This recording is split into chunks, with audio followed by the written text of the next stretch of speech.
नमस्कार दोस्तों, स्वागत है आपका हमारे only tricky mathematics YouTube channel में। दोस्तों, ये परसेंटेज का पार्ट 7 है, जिसमें हम लोग वेन आरे के क्वेश्चन को देखेंगे। और इस वीडियो को देखने के बाद दोस्तों, आप लोग किसी भी क्वेश्चन को जो वेन आरे के क्वेश्चन रहेंगे आसानी से हल कर पाएंगे। तो आइए दोस्तों, पहला क्वेश्चन देखते हैं। परीक्षा में 36% विद्यार्थी हिंदी में तथा 47% अंग्रेजी में अनुत्तीर्ण रहे। यदि दोनों विषयों में 22% विद्यार्थी अनुत्तीर्ण रहे तो दोनों विषयों में उत्तीर्ण होने वाले विद्यार्थियों का प्रतिशत ज्ञात कीजिए। क्या दे रहा है? 36% विद्यार्थी हिंदी में, तो हिंदी का देखिए, ये हिंदी हो गया, जिसमें 36% विद्यार्थी हिंदी में और 47% अंग्रेजी में अनुत्तीर्ण हो रहे हैं।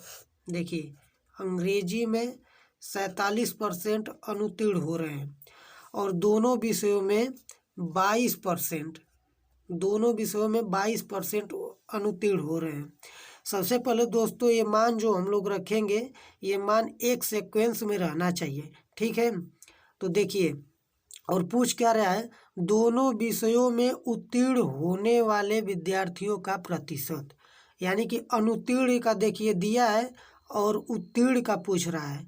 तो देखिए, 36 में से 22 को घटा लेंगे। देखिए, 36 में से 22 को घटा लेंगे, 4 और 1। ये देखिए, 14% जो है केवल हिंदी में अनुत्तीर्ण हो रहे हैं, ठीक है। और उसी तरह इंग्लिश में देख लीजिए, 47 में से 22 को घटाइए, 47 में से 22 को घटाएंगे तो 25 आएगा, यानी कि केवल 25% इंग्लिश में अनुत्तीर्ण हो रहे हैं। टोटल को जोड़िए कि कितना अनुत्तीर्ण हो रहे हैं, तो टोटल विद्यार्थी देखिए 25 और ये 22 और ये 14, 5 2 7 4 11, 1 2 2 4 1 5 और एक हासिल 6, यानी 61% विद्यार्थी जो हैं ये दोनों विषयों में अनुत्तीर्ण हो रहे हैं। और हम लोग मान रहे हैं कि 100% विद्यार्थी हो, पूरा 100% विद्यार्थी हैं, तो 100% विद्यार्थी में 61% दोनों विषयों में अनुत्तीर्ण हो रहे हैं। तो 100 में से अगर 61 हम लोग निकाल लेंगे, 100 में से 61 अगर हम लोग निकाल लेंगे तो ये जो है उत्तीर्ण वालों का पता चल जाएगा। तो यानी कि कितना परसेंट विद्यार्थी उत्तीर्ण हो रहे हैं? 39% विद्यार्थी। तो इसका ऑप्शन 2 नंबर सही हो जाएगा। आइए अगला क्वेश्चन देखते हैं।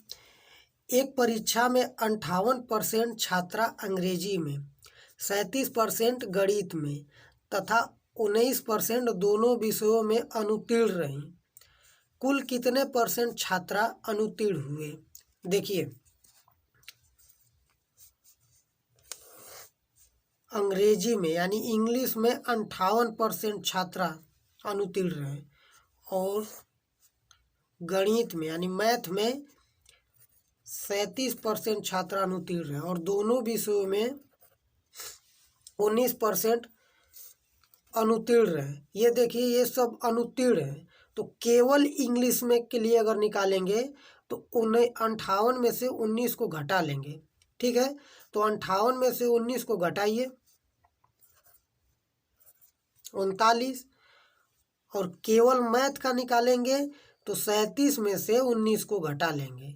तो 37 में से 19 को घटाइए, देखिए 37 में से 19 को घटा लीजिए, ये 17 हो गया, तो 8 बचा और इधर 1, यानी कि केवल मैथ में केवल 18% अनुत्तीर्ण रहे, ठीक है। और हम लोग को पूछा है कि कुल कितने प्रतिशत छात्रा अनुत्तीर्ण रहे, यानी कि अनुत्तीर्ण दिया है और अनुत्तीर्ण पूछ रहा है।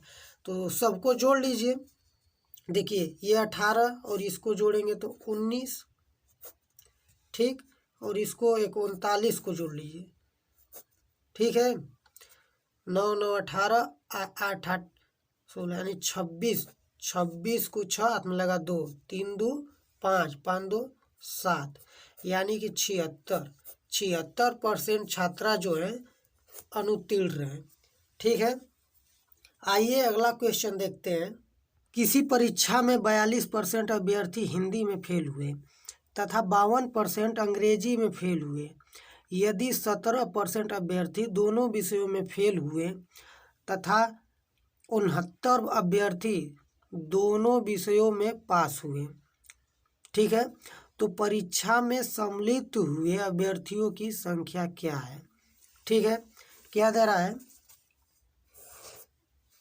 हिंदी में 42 फेल हुए, हिंदी में 42% अभ्यर्थी फेल हो रहे हैं और 52% अंग्रेजी में, 52% अंग्रेजी में और 17% दोनों विषयों में, 17% दोनों विषयों में। ठीक है, और दे रहा है 69 अभ्यर्थी दोनों विषयों में पास। देखिए ये पास वाला का दे रहा है कि दोनों विषयों में पास हो रहे हैं। ठीक है, तो सबसे पहले केवल हिंदी में कितने फेल होंगे? तो 42 में से घटा देंगे 17 को, 42 में से 17 को घटाइए,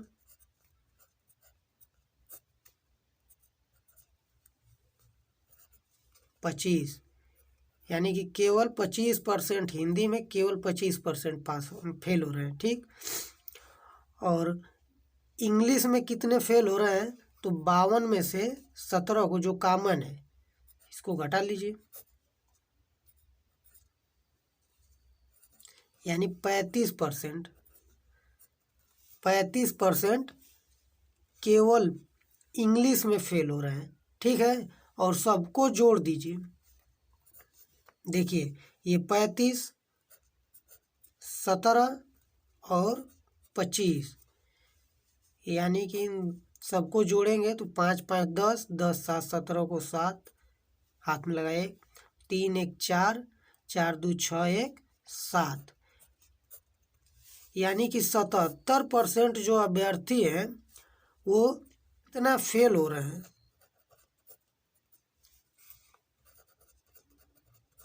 कुल फेल हो रहे हैं।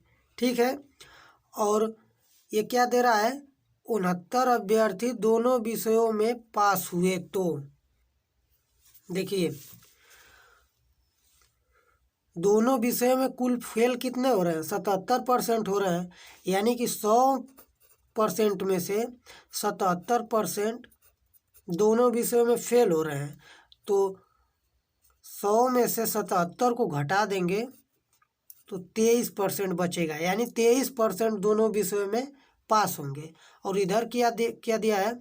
69 अभ्यर्थी दोनों विषयों में पास हो रहे हैं, इधर 23% और उधर 69 दे रहे हैं, यानी कि 23 बराबर हो जाएगा 69 के। तो 1% बराबर हो जाएगा 69/23, तो 100% बराबर हो जाएगा 69/23 इंटू 100। देखिए 23 से काट लीजिए, 3 बार में कटेगा।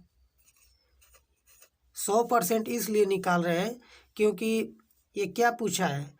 तो परीक्षा में सम्मिलित हुए अभ्यर्थियों की संख्या, यानी 100% उनकी संख्या हम लोग मान रहे हैं, तो यानी कि उन सब की संख्या कितना हो जाएगा? 300 हो जाएगा, यही आंसर हो जाएगा 300। देखिए फर्स्ट ऑप्शन में है। तो उम्मीद करते हो दोस्तों ये क्वेश्चन भी आप लोग को समझ में आया होगा। तो आइए अगला क्वेश्चन देखते हैं। देखिए एक परीक्षा में 82% विद्यार्थी अंग्रेजी में, 75% गणित में तथा 70% दोनों विषयों में उत्तीर्ण हुए। यदि दोनों विषयों में 52 विद्यार्थी अनुत्तीर्ण रहे, देखिए ये सब दिया है उत्तीर्ण का, और 52 विद्यार्थी दिया है दोनों विषयों में अनुत्तीर्ण हो रहे हैं। ठीक है, तो कुल विद्यार्थियों की संख्या पूछ रहा है। तो देखिए पहले अंग्रेजी में कितना दे रहा है? इंग्लिश में 82%, 82% उत्तीर्ण हो रहे हैं। देखिए गणित में यानी कि मैथ में 75%। ठीक है, और दोनों विषयों में 70%। देखिए इंग्लिश में 82% उत्तीर्ण हो रहे हैं और मैथ में 75% उत्तीर्ण हो रहे हैं और दोनों विषयों में 70%। तो केवल इंग्लिश में कितने उत्तीर्ण हो रहे हैं, तो 82 में से 70 को घटा लेंगे, तो यानी कि 12% केवल इंग्लिश में उत्तीर्ण हो रहे हैं। और केवल मैथ का निकालेंगे तो 75 में से 70 को घटा लेंगे, यानी कि 5% केवल मैथ में उत्तीर्ण हो रहे हैं। लेकिन दोनों विषयों में दिया है, दोनों विषयों में 52 विद्यार्थी अनुत्तीर्ण, यानी कि दोनों विषयों में 52 विद्यार्थी फेल हो रहे हैं और ये हम लोग पास का निकाले हैं। तो पहले सबको जोड़ लीजिए, कितने पास हो रहे हैं, तो 70 और 70 इस तरह जोड़ लीजिए और ये 5, तो 5 2 7, 7 1 8, यानी 87% विद्यार्थी पास हो रहे हैं। और हम लोग को दिया है कि दोनों विषयों में 52% विद्यार्थी फेल हो जा रहे हैं, अनुत्तीर्ण हो जा रहे हैं, यानी फेल हो जा रहे हैं। तो देखिए 87% पास हो रहे हैं, तो कितने परसेंट फेल होंगे, तो 100 में से 87 घटा लेंगे। ठीक है, 100 में से 87 घटा लेंगे तो यानी कि 13 बचेगा। 13% विद्यार्थी जो है फेल हो रहे हैं। तो 13% इधर परसेंट में दिया और इधर नंबर में क्या दे रहा है कि दोनों विषयों में 52 विद्यार्थी अनुत्तीर्ण है। इधर 13, तो 13 के बराबर 52 हो जाएगा। तो 1% बराबर 52/13 काट लीजिए, 13 चौको 52। तो 100% बराबर 100 × 4, यानी कि 400 विद्यार्थी, कुल 400 विद्यार्थी थे। क्वेश्चन क्या पूछा है, तो कुल विद्यार्थियों की संख्या। तो देखिए 100% निकाले हैं, तो 100% में ये 400 आंसर आया है, यानी ये कुल विद्यार्थी 400 थे। तो चौथा सही हो जाएगा। ठीक है, आइए अगला क्वेश्चन देखते हैं। एक परीक्षा में 35% विद्यार्थी पहले विषय में तथा 42% विद्यार्थी दूसरे विषय में उत्तीर्ण हुए। यदि 15% विद्यार्थी दोनों विषयों में उत्तीर्ण रहे तथा कुल विद्यार्थियों की संख्या, देखिए इसमें कुल विद्यार्थियों के यानी 100% बराबर पहले ही दे दिया है, 2500 हो, तो केवल एक ही विषय में कितने विद्यार्थी उत्तीर्ण हुए हैं। ठीक है, केवल एक ही विषय में कितने विद्यार्थी उत्तीर्ण हुए हैं। देखिए ध्यान से,